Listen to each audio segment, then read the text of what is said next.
नमस्कार दोस्तों। एक गांव में एक जाट अपनी पत्नी और अपने बच्चों के साथ रहता था। जाट बड़ा सुस्त और कामचोर था। उसकी घरवाली सदा उसे कोसती रहती कि लगता है मरूंगी तब तक भूखी ही रहूंगी, मगर जाट पर उसकी घरवाली का कुछ असर न पड़ता, चाहे वह कितना भी थूक बिलोती रहे।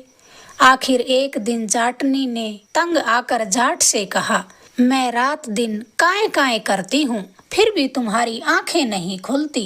कम से कम बच्चों की ओर तो देखो, इन्हें आगे जाकर किस चीज की जरूरत न होगी। मेरा तो जैसे तैसे चल जाएगा, क्या बच्चों को भी इसी तरह तड़फना पड़ेगा? या तो बच्चों को कुएं में पटक दो या फिर मेरा गला घोंट दो, ताकि मैं इन बच्चों की इस हालत को देख न सकूं। फिर जो जी में आए वह करना। अगर रात दिन खाटी तोड़नी थी तो ब्याह करने की क्या जरूरत थी? हमने क्या कसूर किया है जिसकी हमें तुम ये सजा दे रहे हो? अपने आलस के कारण क्यों हमें जीते जी नरक भुगतवा रहे हो? तुम्हें जानने वाला तो कोई एक अंगुल जमीन भी न जोतने देगा। कहीं थोड़ी हलोतिये लायक बूंदा बांदी हुई, पर तुम्हारी नींद खुले तब ना। अगर तुम अब भी हल से ना जुड़े तो कल ही अपने बच्चों को लेकर पीहर चली जाऊंगी। फिर तुम्हारी जो मर्जी हो करना। चाहो तो 10 खाटों पर सोना और 100 हुक्के गुड़गुड़ाना। मेरी तो नाक में दम आ गया है। जाट ने जब थोड़ी चुप हुई तो जाट धीरे से बोला, मजदूरी तो मैं मरकर भी ना करूंगा। जमीन मेरे पास है नहीं, फिर हल क्या अपनी छाती पर जोतूं? जाटनी फिर तैस में आ गई और कहने लगी, 2 बरस से बैल खड़े खड़े चर रहे हैं, तुम्हें कुछ ख्याल भी है? मैं गायों की थोड़ी बहुत देखभाल नहीं करती तो तुम्हारी सारी अकड़ निकल जाती है। कल ही सारे ढोर डंगर घर से बाहर करूंगी। मुझसे अब और ना सहा जाता। कहते हैं बैठने से बेगार भली, भले ही जाकर शमशान जोतो, पर जोतो जरूर। किया काम कभी बेकार नहीं जाता। जाट ने फिर मन ही मन सोचा, अब तो हद ही हो जाएगी अगर कुछ ना किया तो। इसके तेवर तो ज्यादा ही बदले बदले लग रहे हैं। सवेरे जाट के उठने से पहले ही कटोरे में दही और चने की 4 रोटियां जाटनी लेकर आई और फिर कहने लगी, लो कुछ खा पी लो और ठंडे ठंडे में काम निपटा आओ, वरना फिर धूप चढ़ाएगी, तुमसे गर्मी भी सहन ना होगी। जाट अब उबासियां अंगड़ाइयां लेता हुआ उठा, हाथ मुंह धोकर दही रोटियां खाई, फिर खुशी खुशी अपने बैलों को लेकर चल पड़ा। वह सीधा शमशान पहुंचा। शमशान भूमि में अनगिनत भूतों का डेरा था। जाट ने अब वहां पर अपना हल जोतना शुरू कर दिया। 3-4 हलाइयों में ही किसी की आंतें बाहर आ गई, किसी की पसलियां टूट गई तो किसी का सिर फूट गया। भूत भी जी कड़ा करके जैसे तैसे सहन करते रहे। वे सोचने लगे कि शायद कोई गलती से आ गया होगा, अभी रुक जाएगा। मगर जाट ने कई दिनों बाद हल जोता था। सुबह सुबह का समय था। जाट क्यों रुकने लगा भला? अब सभी भूतों ने चीख पुकार मचानी शुरू कर दी। एक भूत ने कहा, मैं जाकर जाट को रोकता हूँ, वरना ये तो दोपहर तक हमारा नामो निशान मिटा देगा। सब भूत बोले, जैसा ठीक हो वैसा करो, हम सब तुम्हारे साथ हैं। वह भूत फिर जाट के पास गया और कहने लगा, चौधरी ये क्या पागलपन कर रहे हो? तुम्हारा दिमाग तो खराब नहीं हो गया है जो शमशान में हल जोतने आ गए हो? जाट कहने लगा, कभी काम नहीं किया, मगर अब नौबत बच्चों के भूख से मरने की आ गई है तो कोई काम कर रहा हूँ, और वही काम तुम्हें पागलपन दिखता है। सूरज चढ़ने से पहले पहले सारी जमीन को 2 बार जोत दूंगा, पर तू ये बता, तुझे इससे क्या तकलीफ है? भूत ने सोचा, 2 बार में तो ये हमारी सारी बस्ती का नामो निशान मिटा देगा। अब इसे समझाएं भी तो कैसे? अगर डराने की कोशिश की तो जाट बिरादरी का है, जिद पर आ गया तो लेने के देने पड़ जाएंगे। फिर भूत ने नरमाई से कहा, चौधरी, यहाँ कौन सा तुम्हारे पुरखों का धन गड़ा पड़ा है? पूरे गांव की जमीन छोड़कर जो तू यहाँ शमशान में हल जोतने आ गया, इस जमीन में तुम्हें क्या खासियत दिखाई दे गई? तू जो चाहता है वह हम तुम्हें यूं ही दे देते हैं, फिर तो तू यहाँ हल नहीं जोतेगा।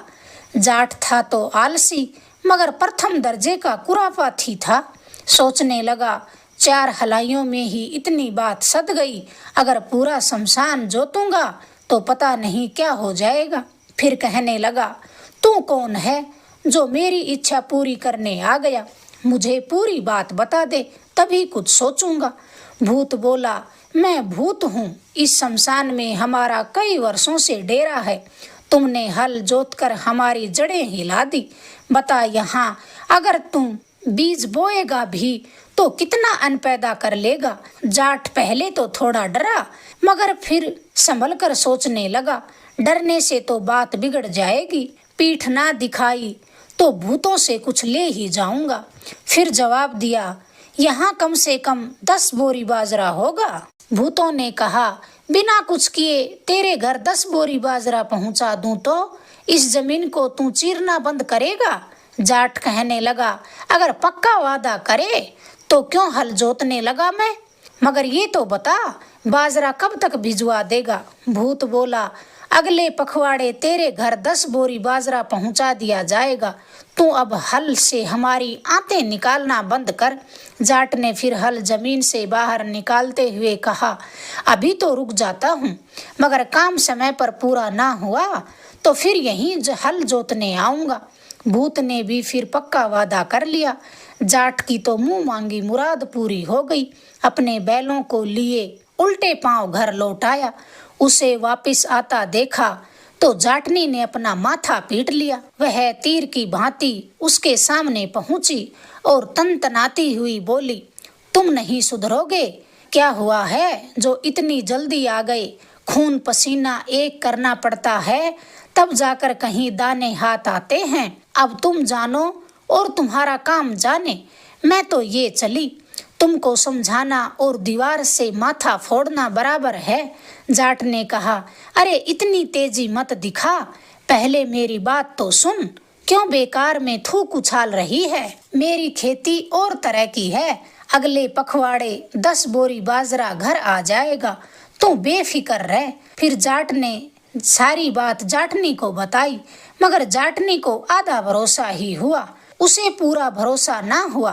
फिर कहने लगी, जो हो 1 पखवाड़े तक रुक जाती हूँ, क्योंकि इसके अलावा मेरे पास कोई चारा भी नहीं है। उधर भूतों के डेरे पर ऐसी खलबली मची कि बस पूछो मत। 10 बोरी बाजरे के लिए उनमें तकरार शुरू हो गई। फिर 2-3 दिन बाद शमशान में हल्के के भूतों की पंचायत हुई। बाहर से आए हुए भूतों ने इन भूतों की जक सुनी तो पूछने लगे कि पूरी बात बताओ, ताकि पता चले तुम इतने क्यों लड़ झगड़ रहे हो। सारी बात सुनकर भूतों के मुखिया ने कड़कती हुई आवाज में कहा, कैसे भूत हो तुम? एक आलसी आदमी से डर गए, भूतों का नाम ही डुबोया है, वहीं गर्दन क्यों ना मरोड़ दी। मैं जाता हूँ अभी और तुम्हारी समस्या को जड़ से मिटाकर आता हूँ। कुछ तो अपनी ताकत पहचानो। भूत तो इधर सलाह मशवरा कर ही रहे थे और उधर जाट के सामने एक मुसीबत और आन पड़ी।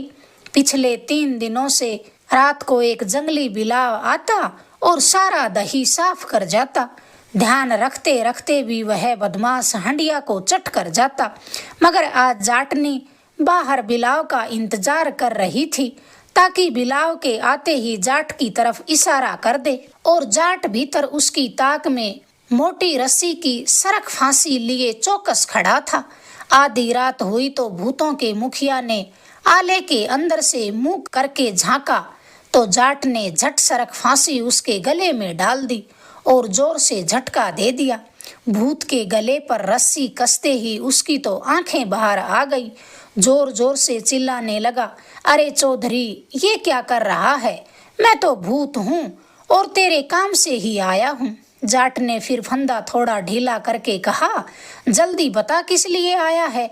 फंदा थोड़ा ढीला हुआ तो भूत को थोड़ा सांस आया। हांफते हुए अटक अटक कर कहने लगा कि मैं तो ये पूछने आया था कि 10 बोरी बाजरा लेगा या आटा। जाट फिर मुस्कुरा कर कहने लगा, पहले बोलना था, वरना आज तो मेरे हाथों तेरी मौत पक्की थी। बाहर से आवाज दे देते तो क्या बिगड़ जाता तेरा। आइंदा आले में से यूं चोरों की तरह मुंह निकाला तो बेमौत मारा जाएगा। फिर जाट कुछ सोचकर बोला, बाजरे का आटा तो 2-4 दिन में खट्टा हो जाएगा। तू ऐसा कर कि सारा बाजरा ही रख जाना, फिर जब मैं कहूँ तब पीस जाना। बोलो मंजूर हो तो बताओ। जाट ने इतना बोलकर फिर फंदा थोड़ा कस लिया। भूत कांपते हुए कहने लगा, हाँ हाँ चौधरी, मंजूर है, इसमें हमारा क्या जाता है, मैं तो बस यही पूछने आया था। जाट ने फिर भूत की सरक फांसी खोल दी तो भूत सर पर पांव रखकर भागा।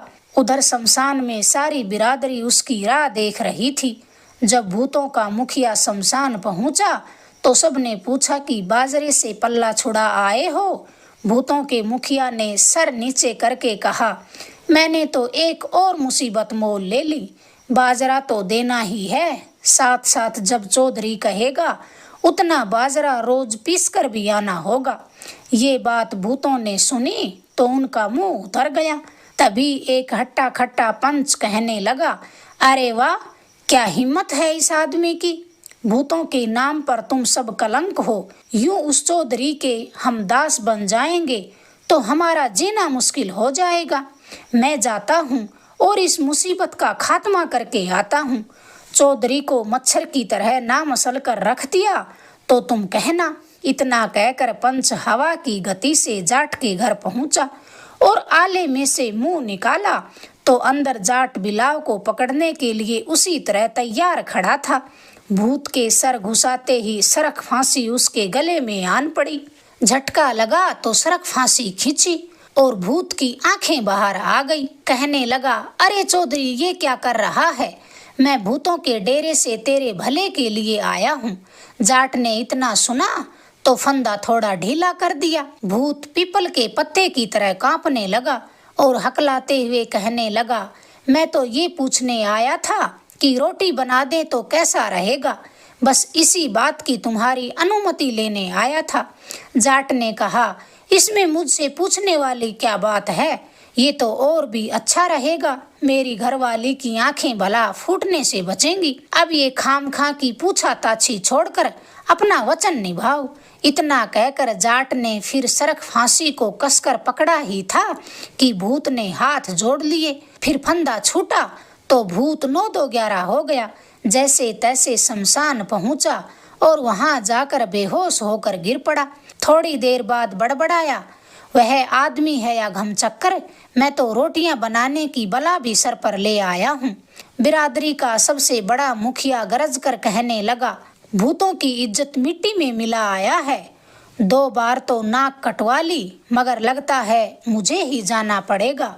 उसकी ताकत को मैं भी तो देखूं। जरा से एक मामूली आदमी ने ये हाल कर दिया तो लगता है कल मक्खी भी हमसे नहीं डरेगी। शमशान के भूत बड़े मुखिया से कहने लगे, आप क्यों तकलीफ करते हैं, हम भुगत लेंगे, आप और बला ही कहीं सर पर ना ले आए। मुखिया को तो बड़ा गुस्सा आया और कहने लगा, तुम और मैं क्या अलग अलग हैं, ये तो पूरी बिरादरी का सवाल है, इससे तो हम सब की आंखें ही नीची होती हैं। मैं अभी हाथों हाथ फैसला करके ही लौटूंगा। इतना कहकर बड़ा मुखिया तीर के समान जाट के घर पहुंचा।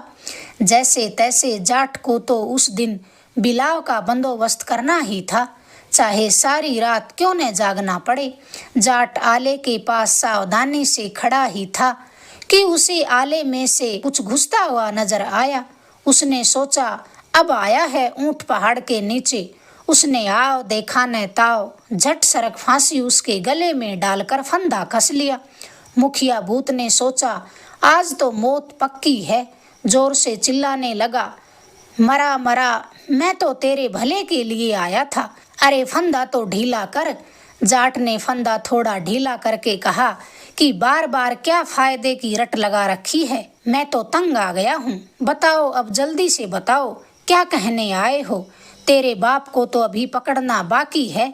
भूतों का बड़ा मुखिया हाथ जोड़कर रूंधे गले से बोला, मेरे बाप को बीच में क्यों घसीटते हो? मैं तुम्हारे बहुत काम आऊंगा। रोज बाजरे की रोटियों का चूरमा, वो भी कई सालों तक। बोलो, ये ठीक रहेगा ना? आपके हुक्म की देर है। हर बरस 10 बोरी बाजरा और हर दिन घी गुड़ का चूरमा। जाट फिर बीच में ही बोल उठा, भूतों में अकल तो है भी नहीं, इसमें भला पूछने वाली क्या बात है? तुम क्या सोचते हो, चूरमे के लिए क्या मैं मना करूंगा? अब ये बातें बनाना छोड़ो और अपना काम निपटाओ, वरना इतने झटके दूंगा कि 7 जन्म याद रखोगे। मुखिया हाथ जोड़कर बोला, चौधरी हमें बख्श दो, आपके हुक्म की तामील कल से ही हो जाएगी। उधर शमशान में सारे भूत एड़ी उठाकर बड़े मुखिया का रास्ता देख रहे थे। कितनी जल्दी आता है और कितनी जल्दी खुशखबरी सुनाता है। लगता है आज तो मुखिया चौधरी को जरूर ठिकाने लगाकर ही आएगा।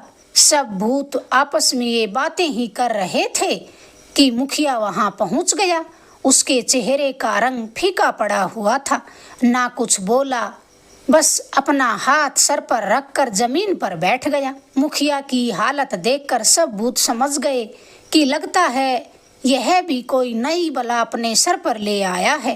किसी ने कुछ न पूछा। थोड़ी देर तक सब चुप रहे, तो फिर मुखिया खुद ही बोला, ये आदमी है या यम है? आए वर्ष 10 बोरी बाजरा, हर रोज गुड़ घी के चूरमे का वादा करके आया हूँ, तभी तो छूटा हूँ। जान बची तो गनीमत समझो। अब तो भाइयों वादा किया है, जैसे तैसे पूरा करना ही पड़ेगा। अगर आपको ये कहानी पसंद आई, प्लीज चैनल को लाइक करें, शेयर करें, सब्सक्राइब करें। धन्यवाद दोस्तों।